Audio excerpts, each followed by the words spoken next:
Fala pessoal, tudo bom? Aqui Thiago Machado, engenheiro de segurança do trabalho.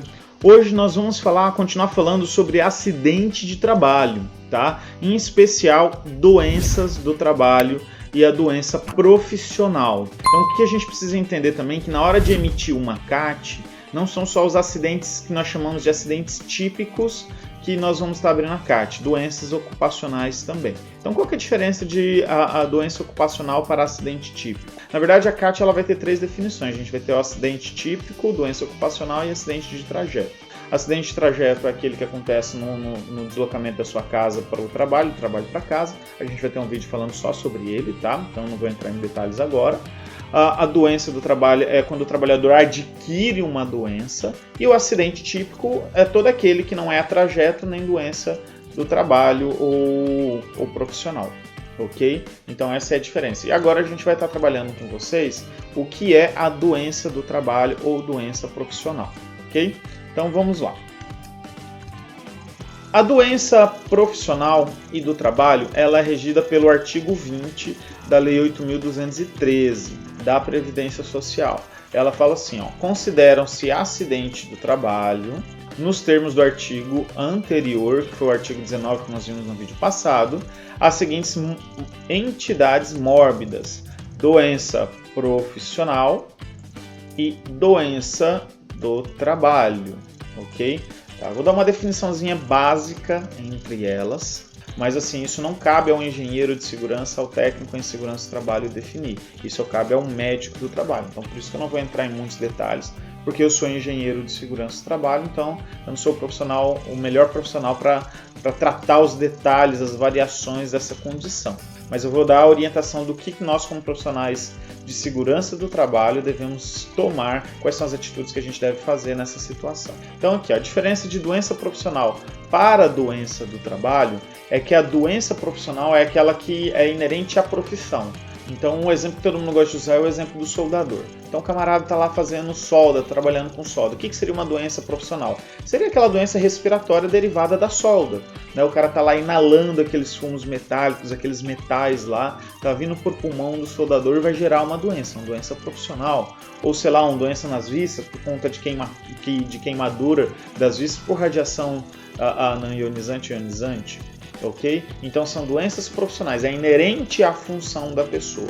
A doença do trabalho é devido a uma condição do ambiente de trabalho que gera um risco para o trabalhador. Não é devido à função dele, à profissão dele, mas é devido ao ambiente de trabalho. Então imagine esse soldador está fazendo uma solda num ambiente barulhento, num setor de produção da empresa, numa indústria, ele está lá no meio da produção, mas tem aquelas máquinas ali do lado produzindo ruído, entendeu? É um exemplo, tá? Quer dizer o quê? Que aquelas máquinas lá que estão produzindo um risco para o trabalhador que pode desencadear uma doença.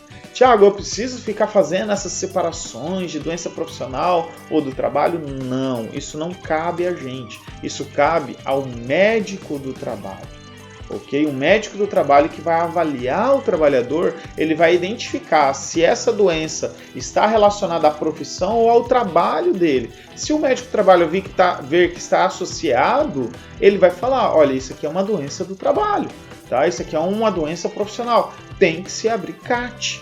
Essa doença tem nexo com a atividade do trabalhador. Então o médico que ele vai usufruir desse artigo 20 aqui para caracterizar se é ou se não é um acidente do trabalho.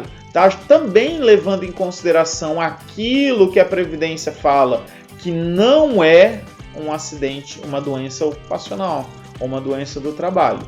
Então, assim, pessoal, nós, como profissionais de segurança do trabalho, não de medicina do trabalho, profissionais de segurança do trabalho, não cabe a gente, não cabe ao técnico de segurança, ao engenheiro de segurança, falar, olha, isso é uma doença do trabalho, vamos abrir CAT. Não cabe a gente, tá? Cabe a quem? Ao médico do trabalho. Então, se um trabalhador seu que está com suspeita de ser uma doença profissional ou uma doença do trabalho, qual o procedimento antes de se abrir a CAT? É pegar esse trabalhador e levar esse trabalhador para um médico do trabalho avaliar. Após o médico do trabalho avaliou e constatou ser uma doença profissional ou uma doença do trabalho, O que esse médico vai fazer? Esse médico vai fazer um atestado ou um laudo, encaminhar para a empresa e falar: deve-se abrir a CAT, ou pelo menos vai dar um nexo, vai trazer um laudo falando: olha, essa doença tem relação com o trabalho sim, esse trabalhador possivelmente adquiriu essa doença dentro da empresa. A partir daí, nós, como profissionais de segurança do trabalho, com base nesse atestado, nesse laudo médico, nós vamos emitir a CAT. Ok? Então o que a gente precisa entender? Que a doença, diferente do acidente, tá? A doença ela vai ser constatada através de um médico do trabalho. O médico do trabalho que vai fazer essa identificação se caracteriza ou se não caracteriza como um acidente de trabalho. Ok? Então assim, pessoal, o acidente de trabalho nós vimos no vídeo anterior, né, que é aquele acidente que acontece com o trabalhador quando ele está trabalhando a serviço da empresa. Porém, a doença do trabalho, ela também caracteriza como um acidente de trabalho. A doença do trabalho ou doença profissional, elas vão caracterizar como um acidente do trabalho e devemos sim abrir a CAT. Só que nós só vamos abrir a CAT após um atestado ou um laudo médico do médico do trabalho da empresa informando que aquele acidente tem nexo ou não tem nexo com o trabalho do trabalhador. Ok? Espero que vocês tenham gostado. Aproveita aí, curte, compartilha esse vídeo, se inscreva no nosso canal que a gente está preparando muito material bacana para vocês. E se vocês quiserem participar no nosso grupo do Telegram, tem um link aqui embaixo na descrição desse vídeo, tem um link que vai te direcionar para o nosso grupo do Telegram. Beleza, pessoal? Muito obrigado, valeu!